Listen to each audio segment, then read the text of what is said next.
अस्सलाम वालेकुम स्टूडेंट्स। आज के लेक्चर में सीपीसी सेक्शन नंबर 19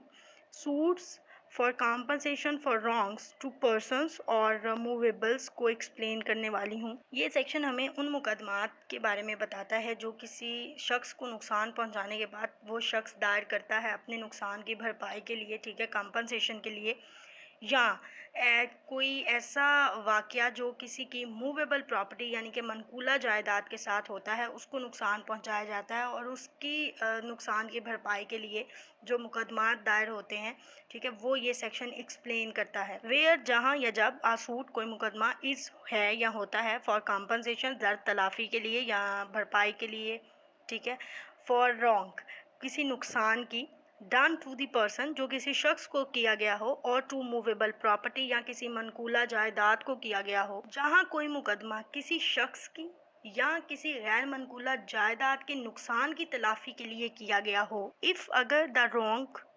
नुकसान वॉज डन किया गया था विद इन में द लोकल लिमिट्स मकामी हदूद ऑफ जुरिस्डिक्शन दायरा समात की ऑफ वन कोर्ट किसी एक अदालत की, और अगर नुकसान किसी एक अदालत की मकामी हदूद के दायरा समात में किया गया हो, एंड और द डिफेंडेंट मुद्दाले रिजाइड का मतलब होता है रिहाइश पजीर होना, और कैरीज ऑन बिजनेस यानी कि कारोबार करना, और पर्सनली वर्क्स फॉर गेन किसी चीज़ को हासिल करने के लिए काम करना within the local limits of the jurisdiction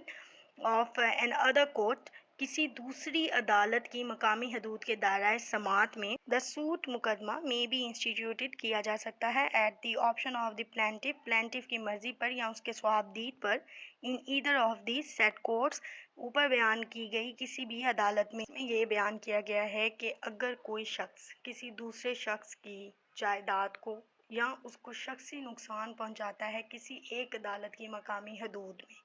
लेकिन वो काम करता है, वो बिज़नेस करता है या वो रहता है किसी दूसरी अदालत की मकामी हदूद में, अब ऐसे हालात में ये मुद्दई पर है कि वो अपने इलाके की मकामी हदूद में उसके ख़िलाफ़ मुकदमा दायर करेगा, या जहाँ वो रहता है,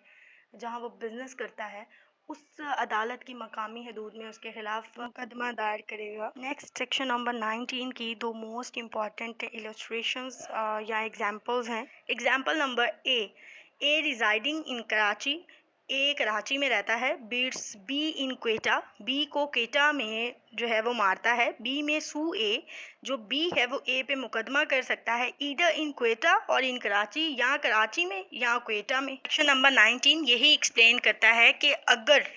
कोई शख्स किसी दूसरे शख्स को नुकसान पहुंचाता है या उसकी मनकूला जायदाद को नुकसान पहुंचाता है एक अदालत के दायरा समात में, और वो ख़ुद किसी दूसरी अदालत के दायरा समात में रहता है, तो ये उस शख्स पे मुनहसर है जिसकी जायदाद को या जिसकी शख्सियत को नुकसान पहुंचा है, वो अपने नुकसान की तलाफ़ी के लिए मुकदमा किधर दायर करना चाहता है, ठीक है। तो ये जो मुकदमा है वो प्लेंटिफ के अपने स्वाबदीद पे है कि वो कराची में करेगा या क्वेटा में करेगा। इसी से मिलती जुलती दूसरी मिसाल सेक्शन नंबर 19 में, ए residing in Karachi, A Karachi में रहता है, पब्लिशेस शाया करता है इन क्वेटा, क्वेटा में स्टेटमेंट्स बयान डिफेमेटोरी यानी कि तौहीन अमेज़ ऑफ बी, बी के खिलाफ, बी में सू ए, बी ए के खिलाफ मुकदमा कर सकता है इधर इन क्वेटा और इन कराची, क्वेटा में या कराची में। वाली मिसाल में हमें शख्सी नुकसान के बारे में बताया गया था, और जो दूसरी मिसाल है उसमें हमें मूवेबल्स जो नुकसान है उसके बारे में बताया गया है कि अगर ए रहता है कराची में और क्वेटा में एक स्टेटमेंट ऐसी देता है जो बी के ख़िलाफ़ तौहीन अमेज़ होती है, ठीक है, तो ये बी पे मुनहसर है, वो ए को क्वेटा में जो है मुकदमा दायर करता है ए के ख़िलाफ़,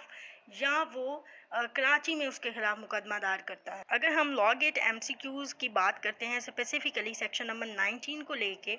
तो सबसे पहले इसकी स्टेटमेंट इम्पॉर्टेंट है, ठीक है, तो वो ये पूछ सकता है, क्योंकि अभी तक जितने भी हमने पढ़े हैं सेक्शन वो इमूवेबल प्रॉपर्टी के मुतालिक थे। ये पहला सेक्शन है जो पर्सन रॉन्ग और मूवेबल्स के मुतालिक है, ठीक है, तो वो ये पूछ सकता है कि ऐसा कौन सा सेक्शन है जो रॉन्ग्स टू पर्सन और मूवेबल्स को एक्सप्लेन करता है, ठीक है। सेकंड नंबर पे इसकी जो दो एग्जांपल्स हैं वो इम्पॉर्टेंट है, वो मैंने देखी हैं, लॉ गेट में पहले आ चुकी हैं। ठीक है, कोई भी एक